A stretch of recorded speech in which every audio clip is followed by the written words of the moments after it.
Sitting on Simon's quad. Jet engine in the background. Looks pretty good. Okay, this is from Junior Hockey 03. I bought a set of NOS new old stock jugs for my L Tiger, or for my Tiger 530. I knew they were different part number when I bought them, but I couldn't pass up the deal. So I have one of the early full power jugs and the later detuned ones. I was wondering if there was any local shops in the Ottawa area that could port the detuned one to match the higher powered one. It looks like it would be just an opening of the intake a little bit and the transfer port above. It's typical kind of thing. I don't have the tools to do so, and I don't feel comfortable enough to try and possibly ruin the new old stock. That's a good call. If you mess with the port timing too much, or if you mess it up, then you're out of cylinder, right? And you'll be chasing things, trying to figure out what's wrong. Contact Greg at Jaws Performance. Just check out the link underneath here. I'll try to put it in, or www.jawsperformance.com. Talk to Greg. I'm not sure if he still does it, but I know that he does know somebody who can do it. From Big B, looking to install tethers on my kids' phasers, wondering if anyone has any ideas on a good tether setup or where to get a decent one for average price. It's going to need to take some abuse with the kids riding. Yes, kids fall off snowmobiles all the time. It's a lot of fun because they're going to forget. They're going to constantly turn around. They're going to get off. The things are going to go flying. Good luck with that. But yeah, you can get tethers from Kimpex, no problem. Canadian Tire has them on the shelf, usually 2 and 3 wired types. I'll have to do a video setting those up. Some are a little different. But yeah, easy to get, and a good idea. Tethers are a very good idea, especially when a kid just learns how to start a snowmobile and they give it a good old pull and it starts flying off into the bush because they didn't check and clear the throttle first. Okay. Still getting an error message on my forum. Why can't I can't reply to any posts? I can only start new topics. What's the deal, yo? Are we overloading the system? Just an FYI, Louie. Help. Okay, yes, the forum. An amazing thing. Check this out. I bought the forum from vBulletin. It's their latest edition, the latest version, version 5 or whatever. I got the version. It's been installed by my friend, the website guy, and we've been having these issues with that version. When I talk to vBulletin about it, they say, yeah, we have a lot of bugs, we're still working on them. Revert back to the version 4. So that means I have to buy version 4 to go back to it, have my guy fix that all up, and then eventually I go to version 5 again. So it's not going to happen. I have my guy on our end trying to work it out so he can figure that out. Doing the best we can. A little bit of a growing pain. If I would have known, you know what, I would have bought version 4, but I don't like that kind of business. It leaves a bad taste in my mouth. But anyway, stand by, it will get fixed. From Robert Taylor, hello, just bought a 2005 MXZ Adrenaline 500 SS and the kill switch does not work. The history is that the guy who had it did some cheap mods and put LEDs under the sled, xenon lights, V-Force 3 reads, a can, electric start removal, 2-inch bar riser painted. It took off all the plastic from the back and welded a bracket for a tail light. He also used a high HPG Renegade shocks on it. It has 3,600 some odd miles, and I paid $2,000 US. Question is the kill switch doesn't work. The question is the kill switch doesn't work. Okay, so you're pressing the switch and it doesn't turn off. That's what I suspect you're saying. That's a wiring issue. Yeah, it's plain and simple. If he put a riser on it, he may have pulled one of the plugs out. So pop off the console, follow the wires off the kill switch down into where they plug into the main wiring harness. Check that out first. Unplug it there and use a continuity meter. Just check it for continuity. See what happens. That's a wiring thing. You're going to have to follow that. All that other crazy stuff that he did, who knows? That's one of those things when you buy a used sled that's been Mickey Moused with. That's why I never sell my stuff, so people can't say anything bad about it. Invisibly Blue 3. I have a 2009 Polaris IQ Shift 550 fan. It has the analog display with only a speedometer. I was wondering if it is possible to put the a digital display in like what the Polaris 600 Dragon has. Thanks for the help. You know what? I don't know. Can you just bolt the Dragon 600 analog display or digital display into it? I'm going to say with only a speedometer.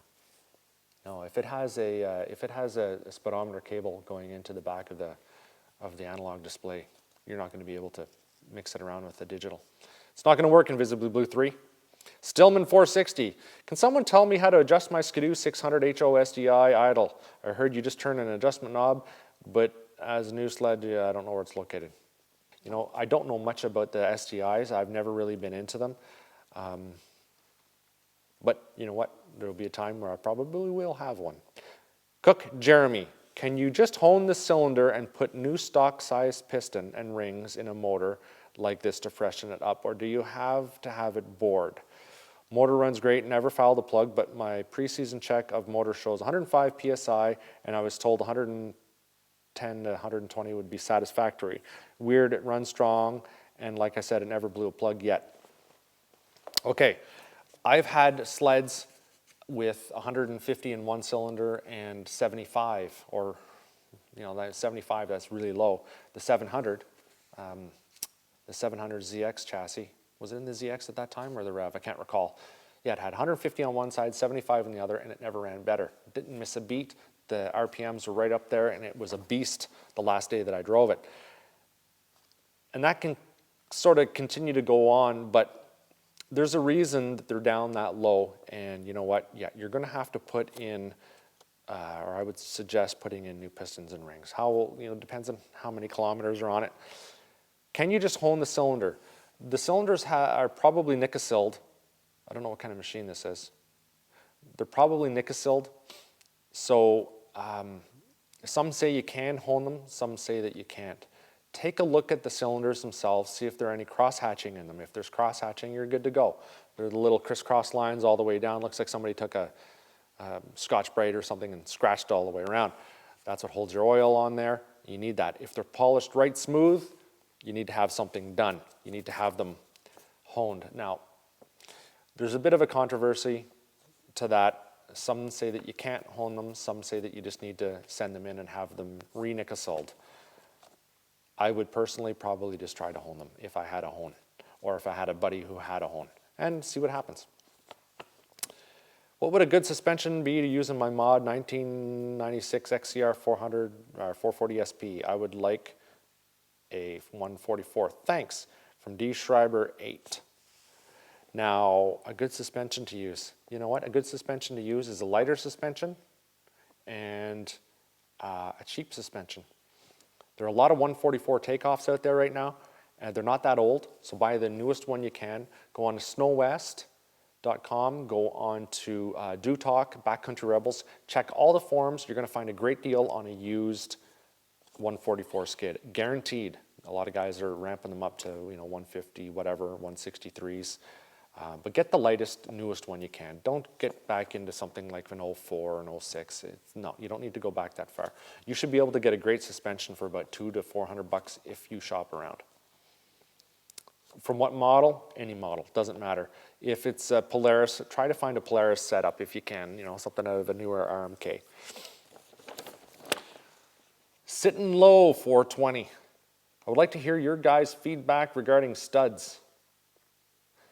I need to buy a new track, and due to clearance issues, I'm limited to my lug size between 1 and 1.25 inches. I've never personally owned a sled with a studded track, and I have heard tales of people losing studs, which end up puncturing the heat exchangers, which results in losing all their coolant, which is a bad day on the trail, which means a toasted motor, yeah, top end at least.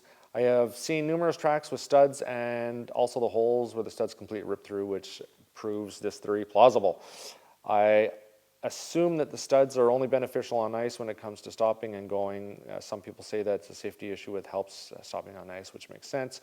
But if you ride on snow only and groom trails with the occasional boondocking, would somebody really need studs? I think studs are great, but I am the world's most unluckiest person when it comes to dumb stuff happening and causing a failure, so I am scared to run the things. Should I not be? Do studs tear up your sled or tear up the track? What's your thoughts? Whew.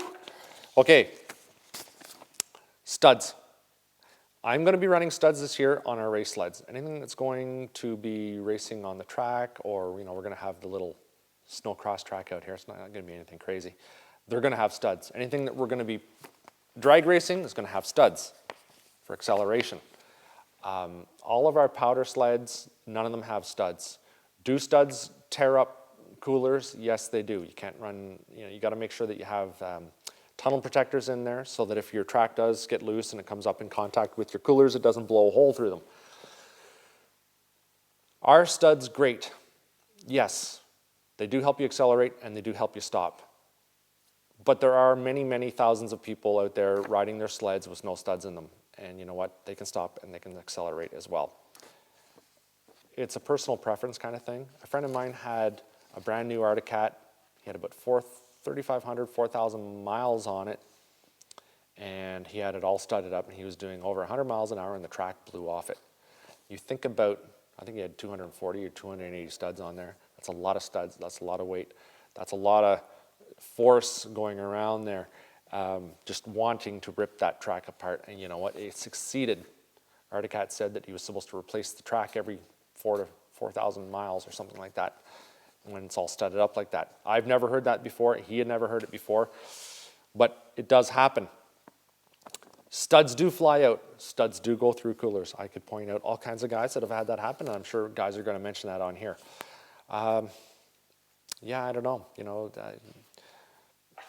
I don't think that they're necessarily needed. My personal opinion. A track will last longer without studs. But they're not that bad at the same time. It's a personal preference. Yes, possibly safer. When you're looking at the Hayes True Track system that I put on, that anti-lock braking type of system, you don't need any studs on that. It's very cool. Cornbread.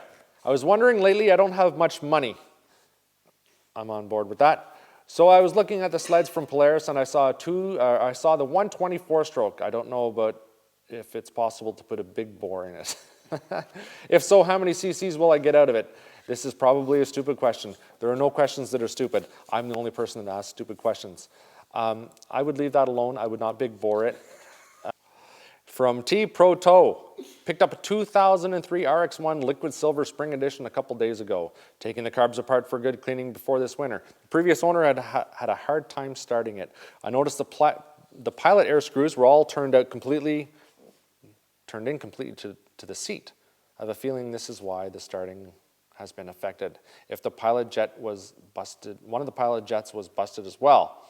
I reset the pilot screws to 2 turns out from the seat. According to stock specs, they seem to be all over the map with the amount of turns out from the seat before I reset them. Anyone know if the air screws would affect starting? Any tips are appreciated. You know what? It sounds like you have a bit of a basket case carb thing going on. Everybody knows that I bought the RX-1. It's an 04. I don't have time to do anything. We're getting ready for the show. I dropped it off at the local Yamaha dealership so they can sync up the carbs and get everything tuned on it. Even I do that. You know what? I don't have time. I don't have a bath big enough to do 4 carbs, and I don't have a syncing tool. And I'm tight on time. So I dropped it off, and you guys saw that sled running. It was running really rich for good reason. The previous owner had it off. They sealed the carb bowls or the carb screws with a crankcase sealant, which, there's a whole bunch of stuff wrong in there. It was a real mess. Anyway, you don't know exactly what has been done to those carbs, and I wouldn't mess with them. You're asking questions, which kind of means you're on the right track because you want to know what's going on. But if they're not set up right, you're gonna hurt your sled. And when you hurt the RX-1 4-stroke 4-cylinder engine, you're in for a big expense. If I were you, I would bring them into the dealership. I'm not going to tell you how to start setting pilot jets, nothing like that, because I have a feeling that there's more to it. Somebody has messed with them. Do yourself a favor and get it looked after by a pro. I do it. I'm looking to get a can for my, this is from Jeff123. I'm looking to get a can for my 1994 Skidoo Mach 1 670 single pipe, but I can't find one on any website. Is there a place I could go to get one made just for me? And I was told cans are illegal in Ontario trails. Is this true? Confused. If they are, can you get one to silence an old sled? Jaws can probably hook you up. Are cans illegal on trails? You know what? I'm not a trail rider, but I'm pretty sure, yeah, that you're not allowed to use them because it drives everybody crazy and they're extremely loud. Jaws could probably make you one that would be trail legal, possibly. Some trails won't allow you to run anything other than a stock can on it, no matter what the sound is. I don't know if that's in Ontario. I'm pretty sure in the States, Tug Hill area, yeah, they don't like that kind of thing. It's also 94, so it's really loud. What if I bought a 2006? What if I bought a 2006 that's not as loud and put a can on it? Will it be a huge difference? It's going to be loud. They're both going to be loud. A can is a loud thing. Trust me. If you want to go on trails, just don't run with a can. We don't want to make people upset. We don't want to make people hate snowmobilers. All right, trucks and 4x4 stuff from Bentley. So I got my first vehicle, a 1998 Ford Ranger 3-liter V6 with rear-wheel drive. It's not a 4x4, which I'm okay with. I was just wondering what kind of abuse I should be able to put it through without ruining it, and what I'm at risk of breaking when I go down bumpy forest service roads. I'm out in BC, and all the mountain service roads are drivable in a rear-wheel drive truck during the summer, but they're super bumpy, full of ruts and tree roots. Is it just a better idea to stay out of the bumpy situations? It's a truck, but it's such a light-duty one. It seems like it's more meant for hauling couches and golf carts. For those who care, the reason I want to know is because I do a lot of mountain biking and I want to start making my own trails in the wilderness. Plus, who doesn't love gravel roads? Right on. Two-wheel drive truck, bumpy roads. You got to make sure your suspension is obviously in good shape. You got to make sure that your shocks are in good shape. Not all shocks are created equally. A factory Ford shock is not necessarily a good shock. It's good for the roads. It's good for highway use. But when you get off-road, your suspension starts moving up and down a lot. It starts to get hot. The oil starts to get really hot in them. They start to lose their effectiveness, basically. They start to sort of break down, and then they just stop working when they get really hot. Now, I'm pretty sure you're not into performance-based riding with this Ford Ranger, so you know what, just sort of live with it. Take it easy, take your time. A little bit of weight in the back won't hurt. It'd probably be pretty good to keep the back end from really bouncing hard. Yeah, and that's about it. And just make sure your suspension and everything's in good shape. The big thing there is the shocks. Okay, so that wraps up the questions for this week.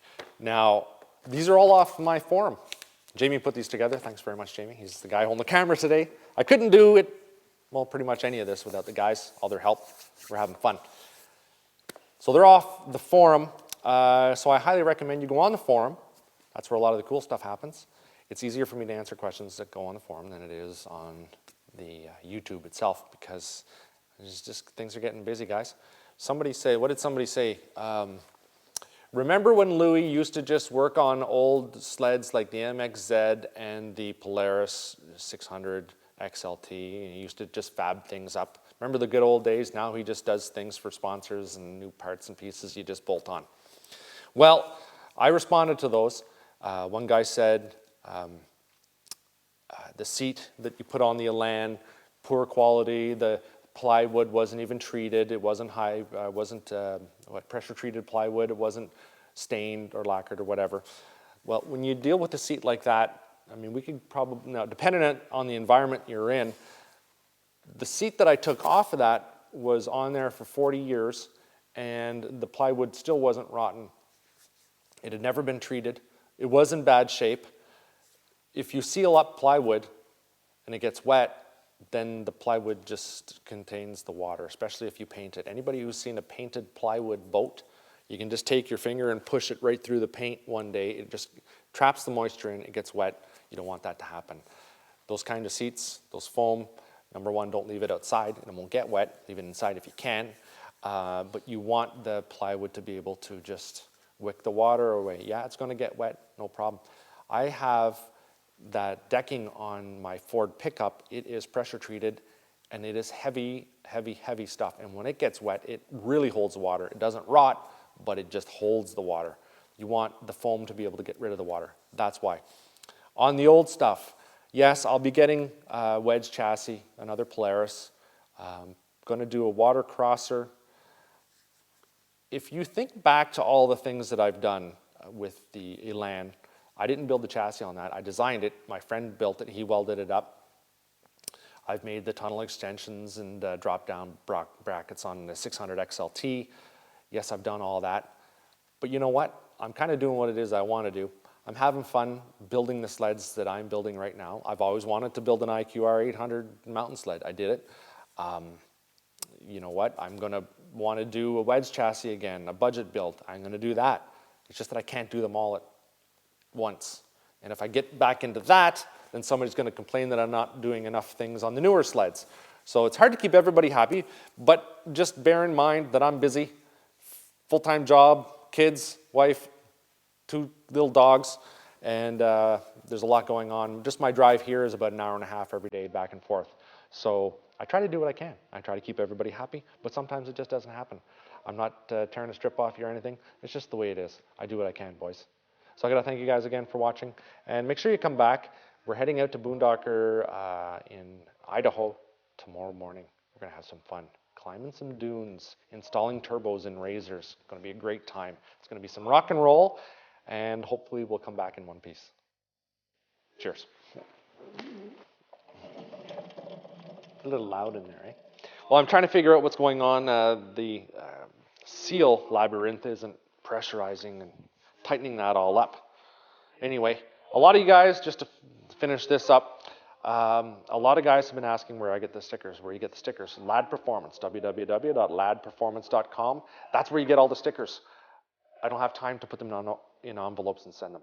I don't have time to put them all in envelopes and send them out. So check that out, www.ladperformance.com. He'll get them to you. There's a small expense to them just because it costs money to mail them.